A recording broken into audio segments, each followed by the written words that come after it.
In the quiet hours of a cold winter evening, Earth stood on the brink of collapse. The world had been under siege for months by an alien race that humanity could barely comprehend, let alone fight. These invaders were massive insect-like creatures, with armored exoskeletons and glowing eyes that seemed to pierce through the darkness. Their technology was unlike anything humans had ever seen.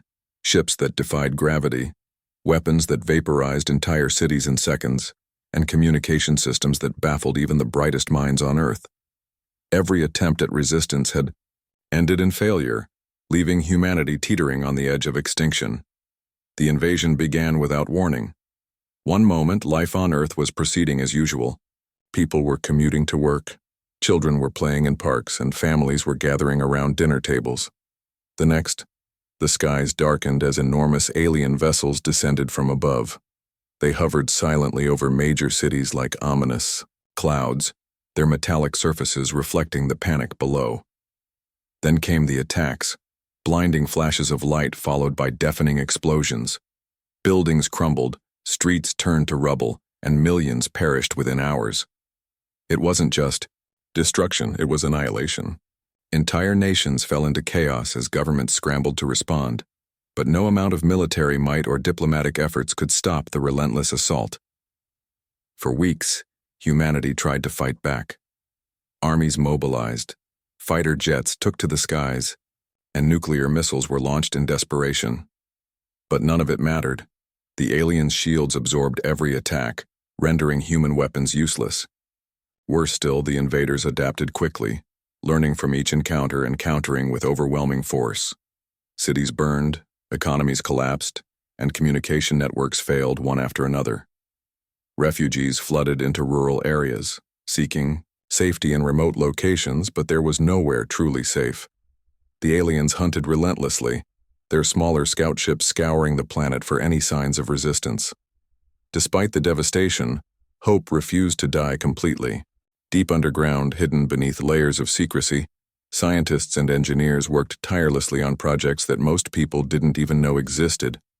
In bunkers scattered across the globe, teams collaborated on what they called Project Starshield, a last-ditch effort to save humanity from total annihilation. Initiated years ago during a time when alien invasions were nothing more than science fiction, the project had been dismissed by many as a waste of resources. But now it represented Earth's only chance at survival. Project Starshield was ambitious, almost absurdly so. Its goal was to create starships capable of rivaling or surpassing the technology of any potential extraterrestrial threat. For decades, researchers had studied fragments of unidentified flying objects recovered from crash sites around the world. These artifacts provided clues about advanced propulsion systems, energy manipulation, and materials stronger than anything found on Earth. Using this knowledge, combined with cutting-edge human innovation, the project aimed to build a fleet of interstellar warships. However, progress had been slow, hindered by funding shortages, technical challenges, and skepticism from those who saw the endeavor as impractical. Now, with the planet on fire and humanity facing its darkest hour, the stakes couldn't have been higher. Inside one such bunker located deep beneath the Rocky Mountains, Dr. Elena Carter led a team of brilliant minds racing against time. She was a woman in her late 40s with sharp features softened by exhaustion and streaks of gray in her hair. Her voice carried authority, yet there was a gentleness to her demeanor that inspired loyalty among her colleagues. "We're running out of options," she said during a tense meeting, her eyes scanning the room. "If we don't activate the prototype soon, there won't be anyone left to protect." Around the table sat physicists, engineers, programmers, and strategists, all united by a shared sense of urgency. They knew the odds were against them, but giving up was not an option. The centerpiece of Project Starshield was the Star Destroyer, a colossal vessel designed to dominate space combat. Each ship measured several kilometers in length, its sleek hull gleaming with an otherworldly sheen. Powered by experimental fusion reactors, the Star Destroyers boasted energy shields capable of withstanding direct hits from the aliens' most powerful weapons. Their armaments included plasma cannons that could incinerate enemy ships from miles away, along with swarms of autonomous drones programmed to neutralize threats before they reached the main vessel. Most impressively, the ships were equipped with cloaking devices that rendered them invisible to both radar and visual detection. But building these marvels of engineering hadn't been easy. Resources were scarce, and every decision required sacrifices elsewhere. Some components had to be fabricated using outdated machinery, while others relied on untested theories. Mistakes were inevitable, leading to setbacks that cost precious time. Yet despite the obstacles, the team persevered. Late nights blurred into early mornings as they fine-tuned engines, calibrated sensors, and ran countless simulations. Morale wavered at times, especially when news of another city falling reached the bunker. Still, they clung to the belief that their work could make a difference. As the days passed, the situation outside grew increasingly dire. Reports poured in of entire populations being wiped out, leaving behind ghost towns and silent landscapes. Survivors huddled together in makeshift shelters, praying for salvation that seemed impossible. Rumors spread of surrender negotiations between world leaders and the aliens, though no official statement confirmed them. To many, it felt like the end, not just of civilization, but of everything humanity had ever built. Hope was fading fast, replaced by despair and resignation. Meanwhile, inside the bunker, the final stages of construction were underway. The first Star Destroyer, codenamed Aegis, was nearing completion. Its crew consisted of volunteers, soldiers, pilots, and technicians, willing to risk everything for a slim chance at victory. Among them was Captain Marcus Reed, a decorated officer whose family had perished in the initial wave of attacks. He bore his grief like armor, channeling it into unwavering determination. Standing on the bridge of Aegis for the first time, he felt a mix of awe and responsibility. This wasn't just a ship, it was humanity's last stand. Back in the command center, Dr. Carter gathered her team for one final briefing. "Tomorrow we launch," she announced, her voice steady despite the weight of the moment. "We've done everything we can. Now it's up to fate and courage to see us through." There were nods of agreement, though fear lingered in the air. No one knew if the Star Destroyers would work as intended, or if they would even survive their first encounter with the enemy. But one thing was certain: staying hidden was no longer an option. Humanity needed a miracle, and Project Starshield was about to deliver its best shot. That night, as the bunker fell silent except for the hum of machinery, Dr. Carter sat alone in her office staring at a photograph of her daughter. She had sent her away to a safe haven months ago, hoping beyond hope that she would live to see her again. Tears welled up in her eyes, but she wiped them away quickly. There was no room for weakness now. Outside, the sky glowed faintly orange from distant fires, a grim reminder of what was at stake. Somewhere beyond the stars, the aliens continued their relentless advance, unaware that their greatest challenge was about to arrive. And when it did, the universe itself would bear witness to humanity's defiance. The morning of the launch arrived with an eerie stillness that seemed to stretch across the entire planet. Inside the underground bunker, tension hung thick in the air like a storm cloud waiting to burst. The team moved with quiet efficiency, each person focused on their task as if their lives depended on it, because they did. Dr. Elena Carter stood at the center of the command room, her eyes scanning the monitors displaying real-time data from Aegis, the first completed Star Destroyer. Every system was green, propulsion online, shields calibrated, weapons armed. It was ready. But readiness didn't guarantee success. Captain Marcus Reed paced the bridge of Aegis, his boots echoing softly against the metallic floor. He glanced out of the massive viewport, where Earth's surface loomed below, a patchwork of devastation and despair. Fires smoldered in the distance, sending plumes of smoke spiraling into the atmosphere. The sight filled him with both anger and resolve. This wasn't just a mission, it was personal. For every life lost, for every dream crushed by the invaders, he vowed to make them pay. Behind him, his crew worked silently, their faces pale but determined. They knew what was coming next, humanity's boldest gamble yet. At exactly 0600 hours, The countdown began. The hum of machinery grew louder as the Star Destroyer powered up, its fusion reactors throbbing with energy. On the surface above, automated systems initiated the launch sequence. Massive hydraulic doors slid open, revealing the sky beyond, a swirling mass of dark clouds illuminated by flashes of alien weaponry. The aliens hadn't noticed the bunker below. They were too busy obliterating another city. That oversight would cost them dearly. As Aegis ascended through the atmosphere, the ground shook violently beneath the impact of its departure. Survivors hiding nearby felt the tremors and looked up in confusion. What they saw made their jaws drop. Rising above the horizon was a ship unlike anything they'd ever imagined, sleek and impossibly large. It shimmered with a metallic sheen that caught the light even in the gloomiest conditions. Its engines roared like thunder, scattering debris and ash in its wake. For a moment, everyone forgot to breathe. High above, Earth, the alien fleet continued its assault, oblivious to the new threat emerging from below. Their ships hovered in formation, unleashing barrages of plasma bolts onto defenseless cities. Commanders communicated via encrypted channels, confident in their superiority. After all, humanity had shown no signs of resistance for weeks. Why? Should they expect anything different now? Then suddenly something strange happened. The clouds parted unnaturally, as if pushed aside by an invisible hand. And there it was, the Star Destroyer. The aliens froze mid-attack. Sensors blared warnings across their fleet as they scrambled to identify the unknown vessel. At first glance, it appeared similar to their own ships, but larger, sleeker, and far more advanced. Energy readings spiked off the charts, leaving their analysts baffled. Communication attempts went unanswered. Panic rippled through their ranks as realization dawned. This was not part of their intelligence reports. Humanity wasn't supposed to have technology like this.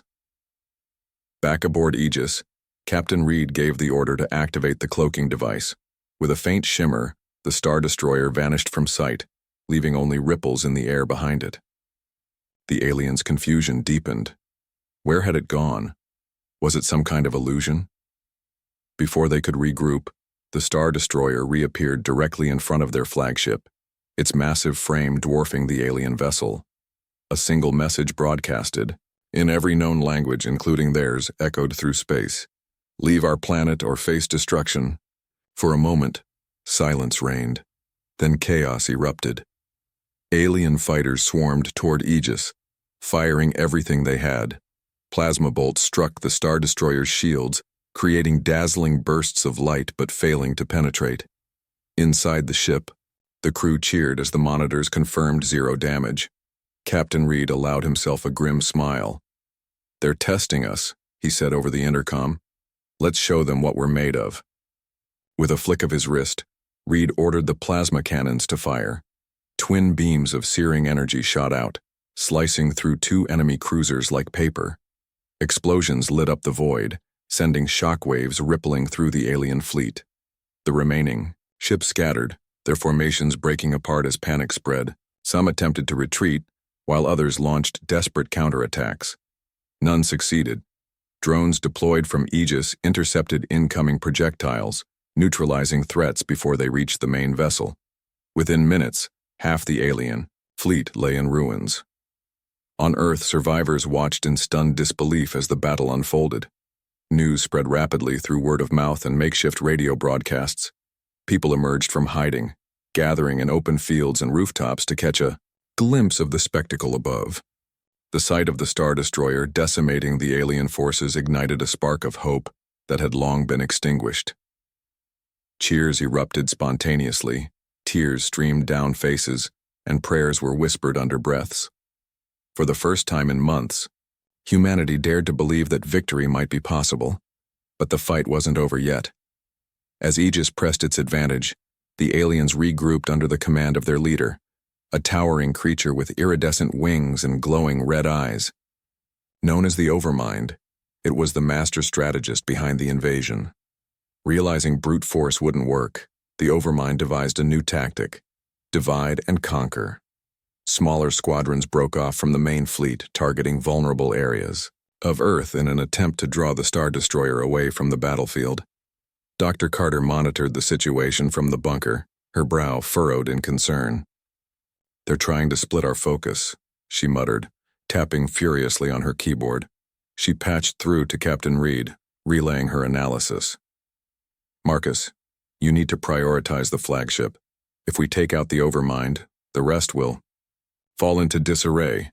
Reed acknowledged the advice and adjusted his strategy accordingly. Ordering the drones to handle the smaller threats, he directed Aegis straight toward the alien command center. The confrontation was inevitable. The Overmind's flagship unleashed a barrage of concentrated energy blasts, pushing Aegis's shields to their limits. Alarms blared inside the ship, warning of potential overload. Sweat dripped down the faces of the crew as they worked frantically to stabilize the systems. Captain Reed gripped the controls tightly, his knuckles white. "Hold steady," he shouted. "We've come too far to fail now." Just when it seemed the shields might collapse, the engineers managed to reroute power from non-essential systems, reinforcing the barrier. With renewed strength, Aegis retaliated, launching a salvo of missiles that tore through the flagship's defenses. One hit found its mark, piercing deep into the core of the enemy vessel. The resulting explosion was catastrophic, engulfing the flagship in a fiery inferno that consumed everything in its path. The Overmind let out a deafening screech before falling silent forever. Without their leader, the remaining alien forces descended into chaos. Ships collided with one another in their haste to flee, while others self-destructed rather than face capture. Those who survived abandoned their posts, retreating into the depths of space. In less than an hour, the skies above Earth cleared, leaving behind only wreckage and drifting debris. Humanity had won, or so it seemed. Back on the ground, celebrations erupted worldwide. Strangers hugged each other, children laughed for the first time in months, and songs of triumph echoed through the night. Broadcasts from Aegis reassured the population that the immediate threat had passed, though cautionary messages urged vigilance. "This is not the end," Dr. Carter reminded everyone during a global address. "It is merely the beginning of a new chapter for humanity. We must rebuild, learn, and prepare for whatever comes next." Yet amidst the jubilation, questions lingered. How had humanity developed such advanced technology seemingly overnight? What sacrifices had been made to bring Project Starshield to fruition? And most importantly, would peace last, or was this merely a temporary reprieve? As the dust settled and the adrenaline faded, people turned their gaze skyward, not with fear, but with determination. Earth had proven itself capable of standing toe-to-toe with extraterrestrial foes. The message was clear. Humanity was no longer prey.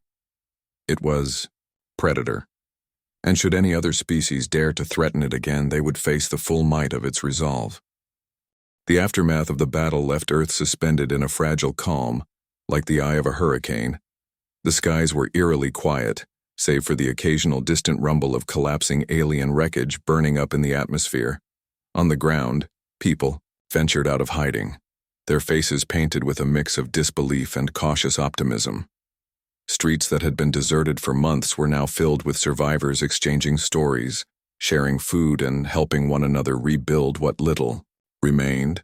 It was as if humanity had collectively taken its first deep breath after being submerged underwater for too long. But not everyone celebrated.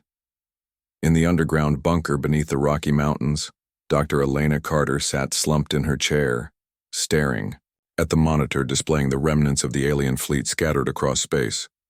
Her hands trembled slightly as she scrolled through reports detailing the damage inflicted by Aegis. While the Star Destroyer had performed flawlessly, the cost of activating it weighed heavily on her mind. Resources meant to sustain humanity during the invasion had been diverted to complete the ship, food supplies depleted, medical equipment repurposed, even lives lost in accidents during construction. She wondered how history would judge her decisions when the dust finally settled. Captain Marcus Reed stood beside her, his expression unreadable. Unlike Carter, he didn't seem burdened by guilt or regret. Instead, there was a steely resolve in his eyes, a determination to ensure that humanity never found itself so vulnerable again. "We did what we had to do," he said quietly, breaking the silence. His voice carried no trace of arrogance, only conviction. If we hadn't acted, none of those people out there, he gestured toward the screen showing footage of cheering crowds, would be alive right now. Carter nodded, slowly, but didn't respond. She knew Reed was right, but that knowledge brought little comfort. Sacrifices always came with consequences, and the true extent of theirs had yet to reveal itself. For now, though, they couldn't afford to dwell on the past. There was still work to be done. Above them, Aegis floated silently in orbit, its crew monitoring the situation closely.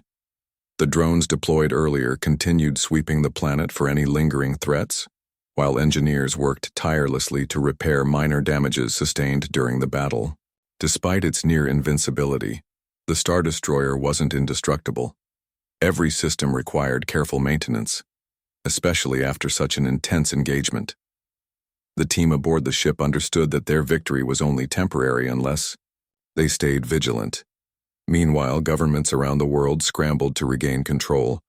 Communication networks were slowly coming back online, allowing leaders to address their citizens directly. Broadcasts ranged from heartfelt speeches of gratitude to stern warnings about the uncertain future. Some nations demanded answers about Project Starshield, accusing others of withholding critical information during humanity's darkest hour. Tensions simmered beneath the surface, threatening to boil over into conflict once the immediate threat of the aliens faded. In response, Dr. Carter convened an emergency meeting with representatives from various countries via secure satellite links. Sitting at the head of a virtual conference table, she explained the origins of Project Starshield without revealing classified details. This project wasn't created overnight, she began, her tone measured but firm. It was decades in the making, born out of necessity rather than paranoia. When evidence of extraterrestrial life first emerged, world leaders recognized the need for contingency plans. What you see today is the culmination of those efforts. Her words were met with mixed reactions. Some delegates expressed admiration for the foresight and collaboration that had made the Star Destroyers possible. Others accused her of prioritizing secrecy over transparency, questioning whether the sacrifices made to fund the project could have been avoided. One particularly vocal representative demanded to know why smaller nations hadn't been included in the planning stages. "You can't expect us to trust you blindly," he snapped. "Not when our people suffered because resources were funneled elsewhere." Dr. Carter listened patiently, letting each person vent their frustrations before responding. "I understand your anger," she admitted, "and I won't deny that mistakes were made along the way. But ask yourself this: would you rather have known about Project Starshield and risk the aliens discovering it too? Or would you prefer we kept it hidden until the moment it mattered most?" The room fell silent, the weight of her question hanging in the air.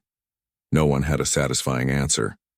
As the meeting dragged on, Captain Reed intervened, steering the conversation toward practical matters. "Arguing about the past won't help us prepare for the future," he pointed out. "Right. Now we need unity more than ever. The aliens may be gone, but they weren't acting alone. Their technology suggests they're part of a larger network, a galactic empire perhaps. If word gets out that Earth fought back, retaliation could come sooner than we think." His warning struck a nerve. Delegates exchanged uneasy glances, realizing the gravity of the situation. Humanity had just declared itself a player on the interstellar stage, and the repercussions could be catastrophic. Yet, despite the looming threat, there was also a sense of pride. For centuries, humans had looked to the stars with wonder and fear. Now, they had proven capable of defending themselves against forces far greater than anything they'd encountered before. With reluctant agreement, the representatives drafted a provisional plan to move forward. Resources would be pooled to accelerate the completion of additional Star Destroyers, ensuring Earth had a formidable fleet ready for any future encounters. Scientists and engineers from all corners of the globe would collaborate openly, sharing knowledge and expertise to push technological boundaries further. Diplomacy would take center stage, with efforts focused on forming alliances, not just among nations, but potentially with other intelligent species willing to coexist peacefully. While these discussions unfolded, ordinary citizens began piecing their lives back together. Refugees returned to cities reduced to rubble, salvaging whatever they could from the ruins. Neighbors helped neighbors, strangers became friends, and communities formed bonds stronger than ever before. Stories of heroism spread like wildfire, tales of soldiers holding the line, doctors treating the wounded with makeshift tools, and families risking everything to protect one another. These narratives served as reminders of humanity's resilience, fueling hope for a brighter tomorrow. Children played in the streets again, their laughter echoing through neighborhoods once filled with screams. Schools reopened, albeit in makeshift, classrooms under tarps or inside abandoned buildings. Teachers taught lessons about survival alongside traditional subjects, emphasizing adaptability and creativity. Art flourished as people sought ways to process their trauma, painting murals of the Star Destroyer soaring triumphantly above the Earth. Music returned to radios, concerts were held in open fields, and festivals celebrated life in all its forms. Yet, beneath the surface, scars remained. Many struggled with survivor's guilt, haunted by memories of loved ones who hadn't made it. Mental health professionals worked overtime, offering counseling sessions and support groups to help people cope. Governments launched initiatives to provide aid and resources to affected populations, though progress was slow and uneven. Corruption occasionally reared its ugly head, with opportunists taking advantage of the chaos to enrich themselves. Vigilante justice became common in areas where law enforcement had broken down completely. Amidst the turmoil, however, a new spirit of innovation emerged. Inspired by the success of Project Starshield, inventors and entrepreneurs poured their energy into developing technologies aimed at improving daily life. Solar panels powered makeshift homes, 3D printers fabricated tools and spare parts, and drones delivered supplies to remote areas. People embraced sustainability, recognizing the importance of preserving Earth's resources for future generations. Even children got involved, tinkering with gadgets and dreaming up solutions to problems big and small. Back aboard Aegis, Captain Reed reflected on the changes unfolding below. From his vantage point in orbit, Earth looked both beautiful and fragile, a blue-green marble floating in the vastness of space. He thought about the countless lives lost during the invasion and vowed never to let such a tragedy happen again. Turning to his crew, he addressed them with quiet authority. "Our job isn't done," he said. "Yes, we've driven the invaders away, but the real battle lies ahead. We must ensure that humanity thrives, not just survives." His words resonated deeply with everyone present. Each member of the crew had joined Project Starshield knowing the risks involved, yet none regretted their decision. They had witnessed firsthand what humanity was capable of achieving when united by a common purpose. Now they were determined to carry that legacy forward, protecting Earth not just from external threats, but from internal divisions as well. Days turned into weeks. The Star Destroyers became symbols of hope and strength. News outlets dubbed them Guardians of the Galaxy, highlighting their role in turning the tide of the war. Documentaries chronicled the development of Project Starshield, shedding light on the sacrifices and breakthroughs that had led to its creation. Museums dedicated exhibits to the ships, drawing visitors eager to learn more about humanity's GE. As weeks turned into months, the initial euphoria of humanity's victory began to fade, replaced by the harsh realities of rebuilding a shattered world. The scars of the alien invasion ran deep, both physically and emotionally. Cities lay in ruins, their once bustling streets now eerily silent except for the hum of construction equipment. Survivors worked tirelessly to clear debris, repair infrastructure, and restore basic services like electricity and water. Yet progress was slow, hindered by shortages of materials, skilled labor, and funding. In some regions, entire communities remained displaced, living in makeshift camps or relying on aid from distant governments. Despite these challenges, there was an undeniable sense of purpose driving people forward. The Star Destroyers had ignited something within humanity, a renewed belief in its ability to overcome even the most daunting obstacles. For the first time in history, Earth's nations were genuinely united under a single banner: survival. Borders that had once divided countries became less relevant as resources were shared, expertise pooled, and efforts coordinated on a global scale. It wasn't perfect. Disagreements still arose, corruption occasionally surfaced, but the spirit of cooperation outweighed the discord. In orbit, Aegis continued its vigilant watch over Earth, serving as both protector and inspiration. Its sleek silhouette against the backdrop of space reminded humanity of how far it had come, and how much further it needed to go. Captain Marcus Reed and his crew maintained constant communication with ground teams, ensuring that any lingering threats were neutralized before they could escalate. Drones scoured remote areas for signs of alien activity, while advanced sensors monitored nearby star systems for potential dangers. So far, nothing had emerged, but no one dared let their guard down. Meanwhile, Dr. Elena Carter focused her attention on expanding Project Starshield. With the success of Aegis, governments around the world finally committed fully to the initiative, pouring unprecedented levels of funding into research and development. Factories repurposed abandoned facilities to produce components for additional star destroyers. Universities revamped their curricula to train engineers, physicists, and programmers in cutting-edge technologies. Even private companies joined the effort, offering innovations ranging from AI-driven navigation systems to energy-efficient propulsion engines. The second Star Destroyer, codenamed Vanguard, was nearing completion. Designed to complement Aegis, it featured upgrades based on lessons learned during the battle. Its shields were stronger, its weapons more precise, and its cloaking device nearly flawless. More importantly, Vanguard incorporated experimental technology capable of bending light around the ship, rendering it invisible not just to radar but to the naked eye. This breakthrough marked a significant leap forward in stealth capabilities, giving humanity a critical edge should another conflict arise. But building Vanguard wasn't without complications. Supply chains stretched thin, forcing delays in production schedules. Engineers encountered unforeseen technical issues that required creative problem-solving, and morale among workers fluctuated as fatigue set in after months of relentless effort. To address these concerns, Dr. Carter implemented rotating shifts, provided mental health support, and organized team-building exercises aimed at fostering camaraderie. She also made frequent visits to the construction sites, personally thanking everyone involved for their dedication. Her presence boosted spirits, reminding them why their work mattered so much. On the diplomatic front, leaders convened regularly to discuss strategies for preventing future invasions. These meetings weren't always smooth. Old rivalries occasionally resurfaced, and debates over resource allocation sometimes grew heated.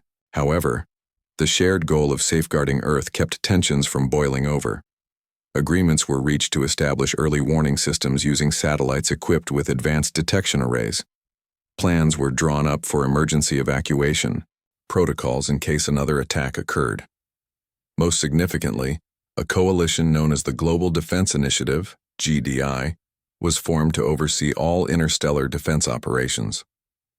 The GDI quickly became a symbol of unity, transcending political affiliations and cultural differences. Its headquarters, located in Geneva, Switzerland, housed representatives from every nation, each contributing ideas and expertise. Task forces were created to tackle specific challenges, such as cybersecurity, intelligence gathering, and public outreach. Educational programs were launched to teach citizens about the importance of preparedness and resilience.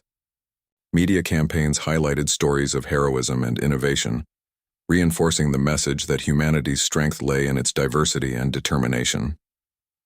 While the GDI worked behind the scenes, ordinary people found ways to contribute in their own capacities. Farmers planted crops faster than ever, knowing food security was crucial for recovery. Teachers adapted lesson plans to include topics like astronomy, engineering, and crisis management, preparing students for roles in a rapidly changing world. Artists used their talents to create murals, sculptures, and performances celebrating humanity's triumph over adversity. Musicians composed anthems that played on radios worldwide, stirring emotions and inspiring action. Even children got involved, organizing fundraisers and volunteering at shelters. Schools encouraged creativity by hosting competitions where kids designed model spaceships or wrote essays imagining life among the stars. Some even dreamed of becoming astronauts or scientists. When they grew up, inspired by the bravery of those aboard Aegis, their enthusiasm served as a reminder that hope wasn't limited to adults. It thrived wherever curiosity and imagination existed. Yet, amidst the optimism, shadows lingered. Not everyone embraced the new era with open arms. Conspiracy theories proliferated online, fueled by distrust of authority and fear of the unknown. Some claimed the aliens' retreat was merely a ploy to lull humanity into complacency before launching a second wave. Others accused the GDI of hoarding power and suppressing dissent. A few fringe groups went so far as to vandalize Star Destroyer facilities, arguing that reliance on militarization would lead to tyranny. Dr. Carter took these criticisms seriously, recognizing the importance of transparency in maintaining public trust.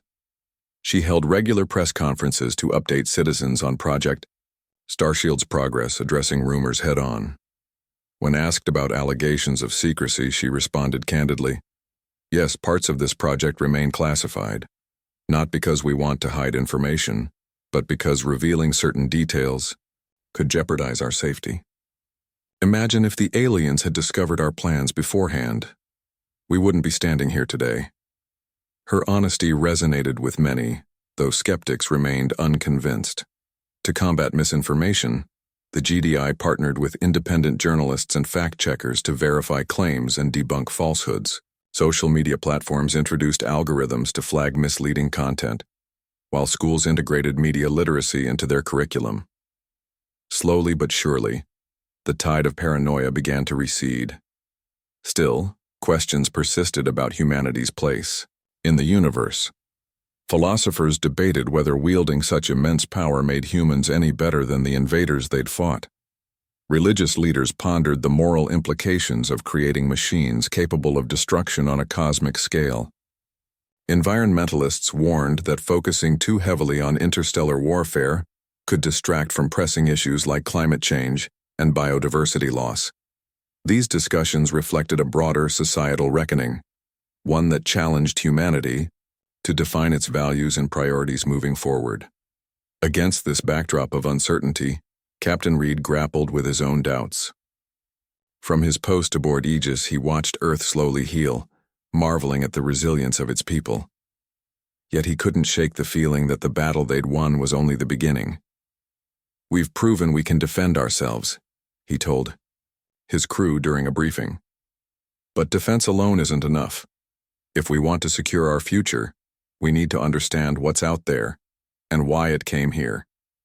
To that end, the GDI approved a bold proposal: send a reconnaissance mission beyond Earth's solar system. Dubbed Operation Horizon, the plan involved dispatching a small fleet of exploratory vessels equipped with state-of-the-art scanning technology. Their objectives were twofold: gather intelligence on neighboring star systems and establish contact with intelligent species willing to engage peacefully. While risky, the mission represented humanity's first step toward becoming an interstellar civilization. Preparations for Operation Horizon moved swiftly, driven by a mix of urgency and excitement. Scientists developed compact versions of the plasma cannons and energy shields used in the Star Destroyers, ensuring the ships could protect themselves if necessary. Pilots underwent rigorous training simulations to prepare for unfamiliar environments. Linguists crafted universal messages, encoded in mathematical patterns, hoping to communicate across language barriers. Every detail was meticulously planned, leaving little room for error. As launch day approached, anticipation reached fever pitch. News outlets broadcast live coverage of the event, drawing billions of viewers worldwide. Crowds gathered at observation points, waving flags and chanting slogans of encouragement. Children pressed their faces against windows, wide-eyed with wonder. For many, this moment felt like the dawn of a new age, an opportunity to rewrite Huma. Months passed since the launch of Operation Horizon, and humanity held its collective breath as the exploratory fleet ventured deeper into the cosmos. Communication delays stretched longer with each passing week, leaving Earth in suspense about what the ships might encounter. Back on the planet, life continued to rebuild, but now there was a new kind of anticipation, a sense that humanity wasn't just surviving anymore. It was reaching outward, seeking answers beyond its own skies. The Yao. First reports from Operation Horizon arrived 6 months after departure. The transmission came through faintly at first, distorted by the vast distance between Earth and the fleet's position near Proxima Centauri, the closest star system to the Sun. Scientists worked around the clock to decode the data, piecing together images, sensor readings, and preliminary analyses. When the findings were finally unveiled during a global broadcast, they sent shockwaves across the world. The fleet had discovered evidence of advanced civilizations, ruins of massive structures orbiting dead planets, remnants of technology far older than anything humanity possessed, and traces of energy signatures suggesting interstellar travel networks once existed. But most startling of all was the realization that these civilizations were long gone, their empires reduced to dust by forces unknown. It was a sobering reminder that power alone didn't guarantee survival. Dr. Elena Carter summed it up best during the press conference. "We've found proof that we're not alone, but also proof that greatness can crumble. This is both a warning and an opportunity." The implications sparked intense debate worldwide. Some saw the ruins as trophies of conquest, urging humanity to claim them as resources for expansion. Others viewed them as cautionary tales, warning against hubris and unchecked ambition. Philosophers argued over whether humanity should even attempt to interact with alien species if they ever encountered living ones. Religious leaders interpreted the discovery as divine providence, while skeptics dismissed it as coincidence. Amidst the noise, one thing became clear: humanity's perspective had shifted forever. Back aboard Aegis, Captain Marcus Reed processed the news with quiet reflection. He paced the ship's observation deck, staring out at the endless void of space. The images of ancient ruins lingered in his mind, not because of their grandeur but because of their fragility. Civilizations that had once reached for the stars now lay forgotten, their legacies buried beneath layers of cosmic debris. "We've been given a second chance," he muttered to himself. "Let's not waste it." Meanwhile, efforts to strengthen Earth's defenses accelerated.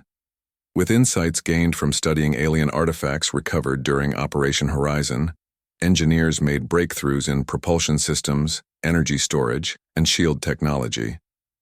The third Star Destroyer, codenamed Sentinel, entered active service, joining Aegis and Vanguard in Earth's orbital perimeter. Unlike its predecessors, Sentinel featured modular components designed for rapid upgrades, ensuring it could adapt to evolving threats. Its deployment marked a turning point in humanity's preparedness, solidifying Earth's status as a fortified bastion in the galaxy. But technological advancements weren't the only changes sweeping across the planet. Inspired by the discoveries made during Operation Horizon, people began reimagining their relationship with the universe. Space exploration became more than a scientific endeavor. It became a cultural movement. Schools introduced courses on astrobiology and xenolinguistics. Artists painted visions of alien worlds, blending imagination with scientific accuracy. Writers penned stories exploring themes of coexistence and mutual understanding. Even businesses adapted, creating products tailored to humanity's growing fascination with the stars. Yet this newfound enthusiasm wasn't without challenges.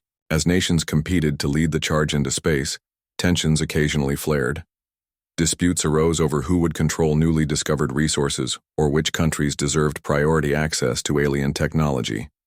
Corruption seeped into some corners of the Global Defense Initiative, GDI, with officials accused of misusing funds intended for research and development. Public protests erupted in response, demanding accountability and transparency. Dr. Carter faced these issues head-on, refusing to let setbacks derail progress. She spearheaded initiatives to root out corruption within the GDI, implementing stricter oversight measures and whistleblower protections. At the same time, she advocated for equitable distribution of resources, emphasizing that humanity's strength lay in unity rather than division. Her leadership earned widespread respect, though it came at great personal cost. Late nights spent poring over reports left her physically exhausted, and the weight of responsibility often weighed heavily on her shoulders. Despite these struggles, moments of triumph continued to inspire hope. One such moment occurred when Vanguard successfully tested a prototype weapon capable of disabling enemy ships without causing collateral damage.